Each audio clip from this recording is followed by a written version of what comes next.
Halo soal mistik kembali dan saya Tianto di pemain jiwa. Video ini mungkin bisa membantu menjawab. Ada kan beberapa yang berkomentar, Mas dulu saya bisa, kenapa saya tidak bisa lagi sekarang? Oke. Jadi di video ini saya akan memperjelas sebenarnya apa yang saya ingin sampaikan tentang mistik ini, tentang spiritualitas. Karena ini sangat berbeda dengan kebanyakan orang pahami bahwa spiritualitas dan supranaturalitas itu sama, padahal ini dua hal yang sangat-sangat berbeda.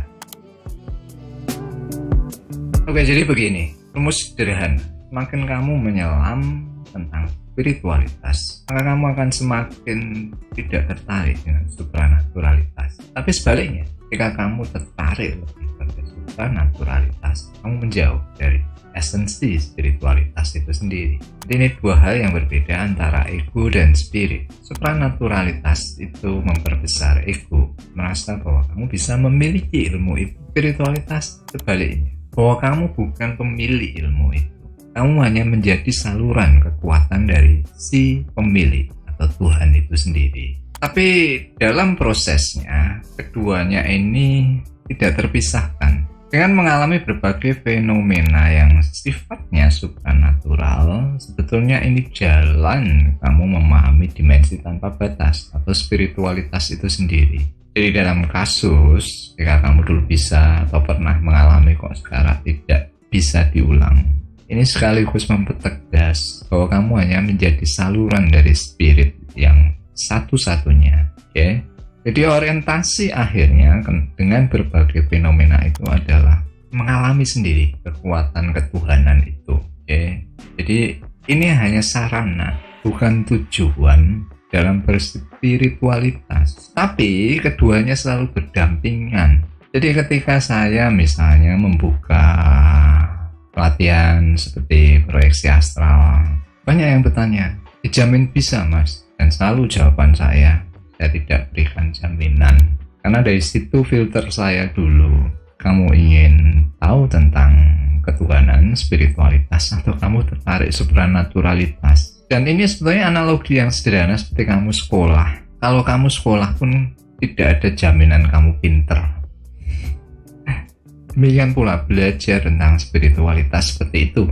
Kemudian kasus yang sering juga, tapi ini ya karena kebanyakan persepsi orang tentang spiritualitas itu identik dengan supranaturalitas. Jadi ketika saya membahas satu topik yang terkait dengan kekuatan intuitif, tidak sedikit yang bertanya, apa buktinya? Nah, jawaban saya sederhana. Saya tidak memaksa orang untuk percaya ke saya. Karena orientasi spiritualitas memang bukan ke sana. Bukan membuat kamu percaya ke saya, tapi percaya pada dirimu sendiri, pada kekuatan yang ada dalam dirimu. Jadi ketika orang bertanya tentang bukti, tidak ada kewajiban saya memberikan bukti, dan tidak ada juga kewajiban kamu harus percaya ke saya.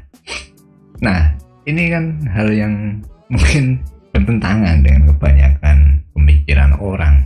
Jadi ketika kita bicara spiritualitas, kita masuk dalam ranah metafisik, sesuatu yang melampaui batasan apa yang bisa kita tangkap secara fisik. Tapi tidak begitu pula kemudian ini mengabaikan logika. Oke?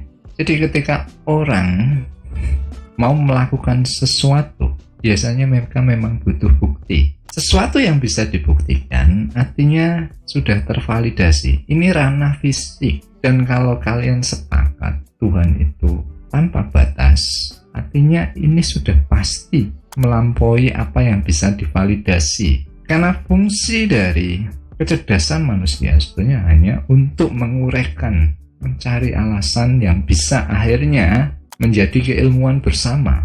Poin dari spiritualitas itu semacam itu.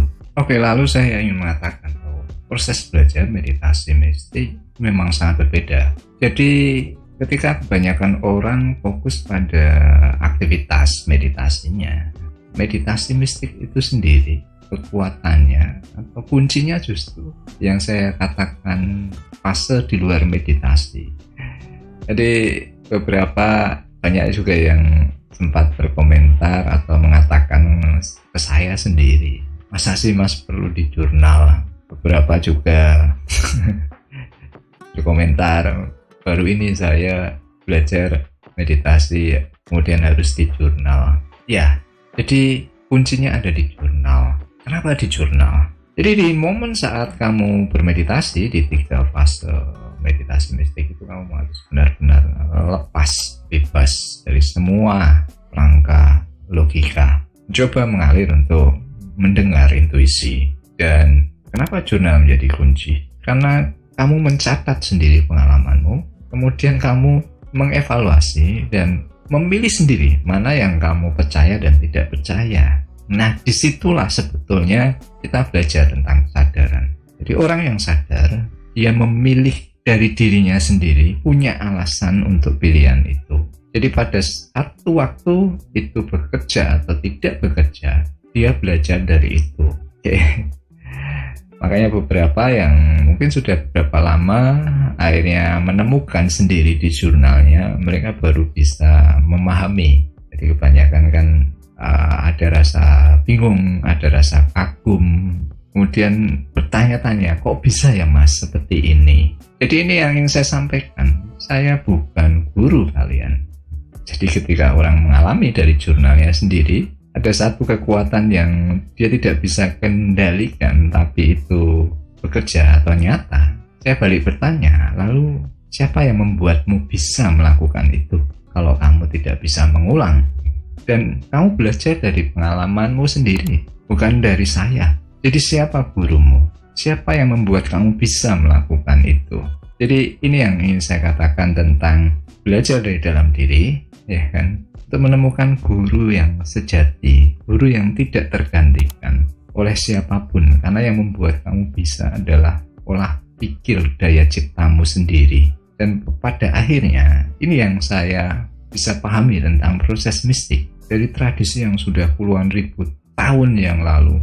Kalau kita mungkin pernah mendengar tentang sekolah misteri ya, The Mystic School, lalu tradisi ini juga masih ada. Kalau orang ibaratnya kalau Kristen ada di baptis, ada dijasahkan. Kalau di film-film kungfu itu ada beberapa murid yang langsung dipanggil oleh gurunya. Jadi ini yang dirasakan okultis, ilmu tersembunyi atau ilmu yang dibisikkan.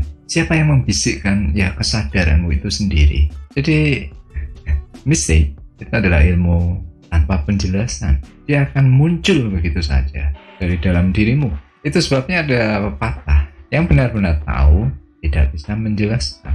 Yang bisa menjelaskan belum tentu tahu. Jadi kalau kamu mengalami sendiri, ketemu orang yang juga mengalami hal yang serupa, di situ terjadi buah titik temu tentang perspektif pada suatu kekuatan di luar diri kita. Oke, sampai di sini dulu video saya. Silahkan bagikan, berikan komentar. Terima kasih sudah menyimak. Kita akan ketemu di video yang lain. Selamat bermeditasi, selamat bermain jiwa.